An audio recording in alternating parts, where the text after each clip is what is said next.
नमस्कार। आज हम अपनी पिछली चर्चा को आगे लेके चलेंगे और समझने का प्रयास करेंगे कि किस प्रकार से हम उस अपने अमृतमय स्वरूप को उपलब्ध हो सकें, किस प्रकार से हमारी वो मृत्यु से अमृत की ओर गति हो सके। और साथ ही समझने का प्रयास करेंगे एक सुधी साधक के प्रश्न को, जिसमें उन्होंने जानना चाहा है कि हमारे चक्रों में, जो कि मूलाधार, स्वादिष्ठान, मणिपुर, अनाहत, विशुद्ध आदि हैं, इनमें जो क्रम है तत्वों का, उसमें जल नीचे है यानी स्वादिष्ठान में है और अग्नि मणिपुर चक्र में है। तो जब ये जल नीचे है और अग्नि ऊपर है, तो ऐसा एक जगह पर श्री शंकराचार्य ने कहा है कि अग्नि नीचे जल ऊपर, ये क्या है, इससे इसका क्या रहस्य है, उसको समझने का प्रयास करेंगे। तो ये विषय अत्यंत रोचक, गहन, गूढ़ और गोपनीय है, इसलिए इसको समझने के लिए प्रयास करेंगे कि कोई भी क्लिष्ट शब्द का उपयोग ना हो और बहुत सरल सहज रूप से समझ में आ सके, क्योंकि ये एक ऐसा विषय रहा है जिसके विषय में अत्यंत, या कहें कि बिल्कुल ही नहीं चर्चा की गई। बहुत कम चर्चा, कहीं कहीं बहुत एडवांस स्टेज पे जाकर के साधक की इन पे चर्चा होती है। लेकिन ये जानना भी इसलिए आवश्यक है क्योंकि अगर ये स्पष्ट होता है तो आपको एक दिशा मिलती है, एक गति मिलती है कि आप अपनी साधना को और आगे बढ़ाते हैं और उस पथ पे आगे बढ़ना शुरू करते हैं, जिसके माध्यम से आपको स्पष्ट दिखाई देने लगता है कि धीरे धीरे करके आप उस एडवांस स्टेज में पहुंच सकते हैं। तो आइए प्रारंभ करते हैं। अभी आपने जाना हमारी पिछली चर्चाओं से कि किस प्रकार से हम श्वास प्रश्वास को समझते हैं और उसमें वायु का आवागमन होता है। वायु शरीर में आती है और शरीर से जाती है। फिर हमने इसको और गहरे में समझने का प्रयास किया और समझा कि किस प्रकार से इसके अंदर प्रेशर का चेंज होता है। प्रेशर ड्रॉप होता है तो सांस अंदर जाती है, और प्रेशर जब बढ़ जाता है हमारे एब्डोमिनल एंड थोरेसिक कैविटी में, अंदर शरीर के अंदर, तो वायु बाहर निकलती है। इसी को श्वास और प्रश्वास कहा गया।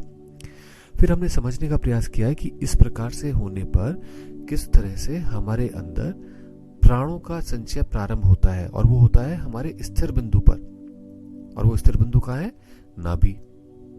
तो हमने इसके विषय में भी चर्चा कर ली। और फिर हमने ये चर्चा करी कि जब वो प्रेशर का मूवमेंट होता है शरीर में, तो इसके माध्यम से ऊर्जाओं का प्रवाह अपने आप ही सक्रिय हो जाता है। और वो जो ऊर्जा है वो हमारे शरीर में नित्य निरंतर साइकिल करती है, जगह जगह नसे नाड़ियों में चक्र बनाती है। और चक्र बनाने का अर्थ ये हुआ कि वो पोषण देती है, विभिन्न अंगों को शरीर के पोषण देती है, जिससे वो अपने कार्य को सुचारू रूप से कर सके।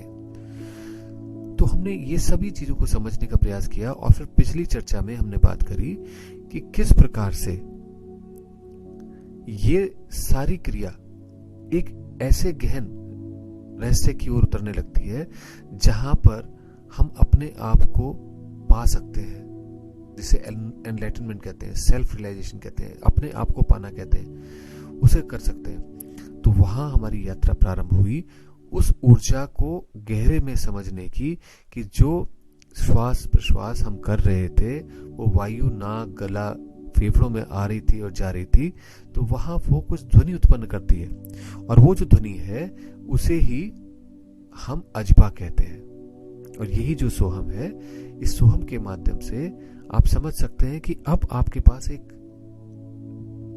ड्राइविंग की स्टीयरिंग आ गई, आपके पास गियर्स आ गए, कि अब आप अपने इन गियर्स को लगा करके, स्टीयरिंग को मोड़ करके आप गाड़ी को जहां चाहें चला सकते हैं। तो हम अभी उस स्तर पर आ गए जहां हमें ये समझ में आने लगा कि ये वास्तव में शिव और शक्ति का खेल ही है। एक सांस आती है, एक सांस जाती है, और उसके अंदर सब कुछ ये समाया हुआ है जो हमने अभी तक चर्चा की। तो लास्ट चर्चा में, पिछली चर्चा में हमने एक विमा, एक डायमेंशन को और खोला, और वो है कि ये श्वास जब आती है हमारे अंदर, तो नीचे की ओर जो खिंचाव पैदा होता है, जिसे अपान वायु भी कहते हैं, या जो जल की तरह से नीचे की ओर बह रहा है वो, और जब हम सांस ले चुके होते हैं तो वो सांस हमारे शरीर में चय अपचय करती है, एब्जॉर्ब होती है, कार्बन डाइऑक्साइड उसमें रिलीज होती है और उसके बाद में जब वो गर्म हो चुकी होती है यानी फायर उसको बाहर निकाल देती है। तो हमने तत्वों के विषय में भी जाना कि किस प्रकार से एक गति इनहेलेशन की जल की तरह है जो हमारे अंदर जाके भर जाती है, और जब एक्सहेलेशन की है वो फायर की तरह है जो बाहर निकाल देती है। तो अब जब इतना हमने समझ लिया और ये जान लिया कि अब हम अपनी कॉकपिट में बैठ चुके हैं या ड्राइविंग सीट पे बैठ चुके हैं, तो इन सब चीजों को समझने के बाद अब हम अपनी ड्राइविंग कर सकते हैं, गाड़ी चला सकते हैं। अब जब यहां हम पहुंचे तो आप स्पष्ट रूप से समझ सकते हैं कि ऐसे में जो जीवन का कार्य है प्रकृति इसी स्टीयरिंग के द्वारा चला रही होगी, इसी गाड़ी चलाने के द्वारा चला रही होगी। तो वो कैसे चलती है?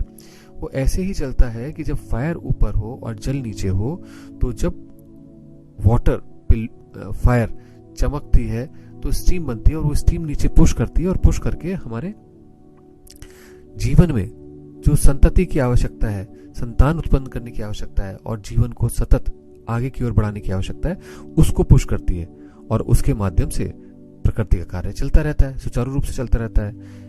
वंश बन जाता है इससे, एक के बाद ना उसकी संतान और जीवन आगे बढ़ता रहता है। लेकिन अगर हम जब गाड़ी ड्राइव कर रहे हैं उस गाड़ी में अगर कुछ परिवर्तन कर ले, अब वो परिवर्तन का अर्थ यहां पर क्या है? परिवर्तन का अर्थ यह है कि अगर जल की जगह अग्नि नीचे आ जाए और जल ऊपर हो जाए तो क्या होगा? क्योंकि जब अग्नि ऊपर थी और जल नीचे था तो जीवन में एक धारा थी, प्रकृति थी, और प्राकृतिक रूप से हम अपनी जन्म से उस समाप्ति की ओर, मृत्यु की ओर गति कर रहे थे। तो क्या अगर हम ये उल्टा कर देंगे तो हम वापस सोर्स से जो सिंक की तरफ जा रहे थे, हम विज्ञान की भाषा में, हम क्या वापस सोर्स की तरफ जाने लग जाएंगे जहां से हम आए थे? अवश्य हम उस अमृत की ओर जाने लगेंगे जहां से हमारा जन्म हुआ था, उससे पीछे चले जाएंगे जहां पर हम पूर्ण अमृतमय रूप में थे।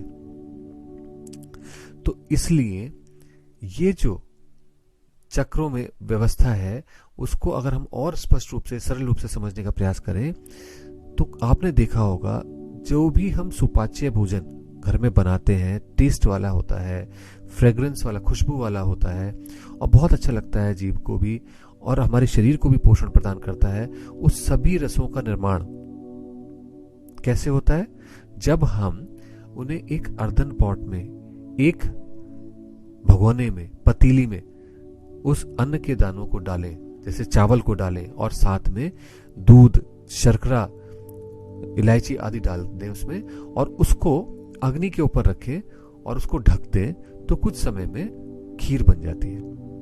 बिल्कुल ऐसी ही हमारी साधनाएं हैं जिसमें हम इन पांचों तत्वों को, 5 तत्व क्या हुए?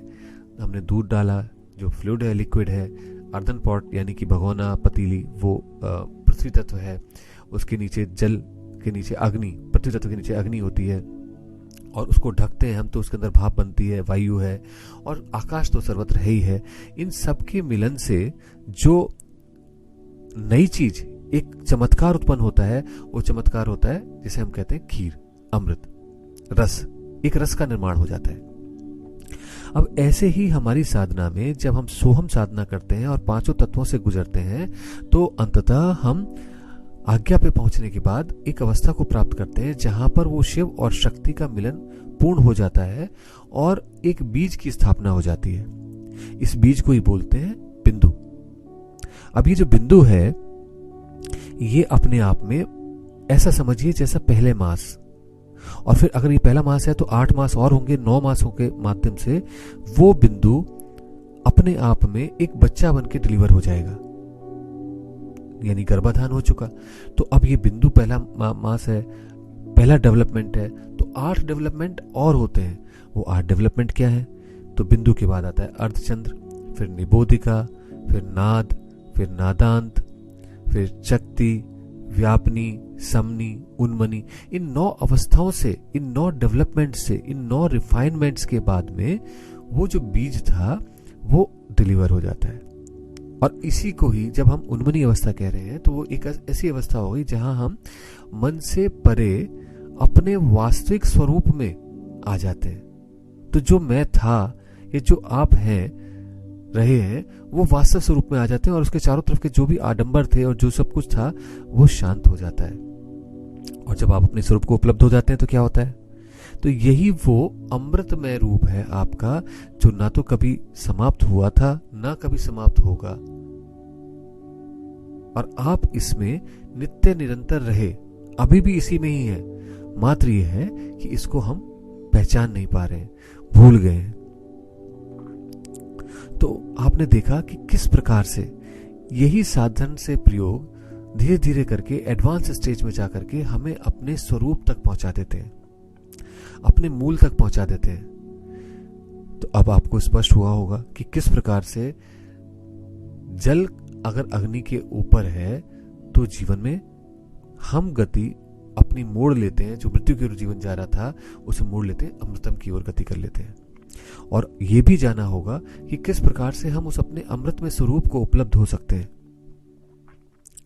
अब ये एडवांस स्टेज की क्रियाएं हैं, लेकिन ऐसा तो नहीं है कि ये नहीं की जा सकती। तो इसके लिए खोज हुई, योगियों ने रिसर्च करी, ऋषियों ने उसको समझने का प्रयास किया, और जैसे एटम बम होता है जो विस्फोट करता है, ऐसे ही इस बिंदु को विस्फोट करने की क्रिया को गाइड किया, बिंदु भेदन बताया, और उसके भेदन के माध्यम से ये 9 स्टेजेस को क्रॉस करके हम अपने स्वरूप को उपलब्ध होते हैं। बट ध्यान रखिए, जब बच्चा बन रहा होता है तो वो अपना पूरा समय लेता है, हम मात्र पेशेंस के साथ उसे वेट कर सकते हैं। तो इसके 2 भाग हैं।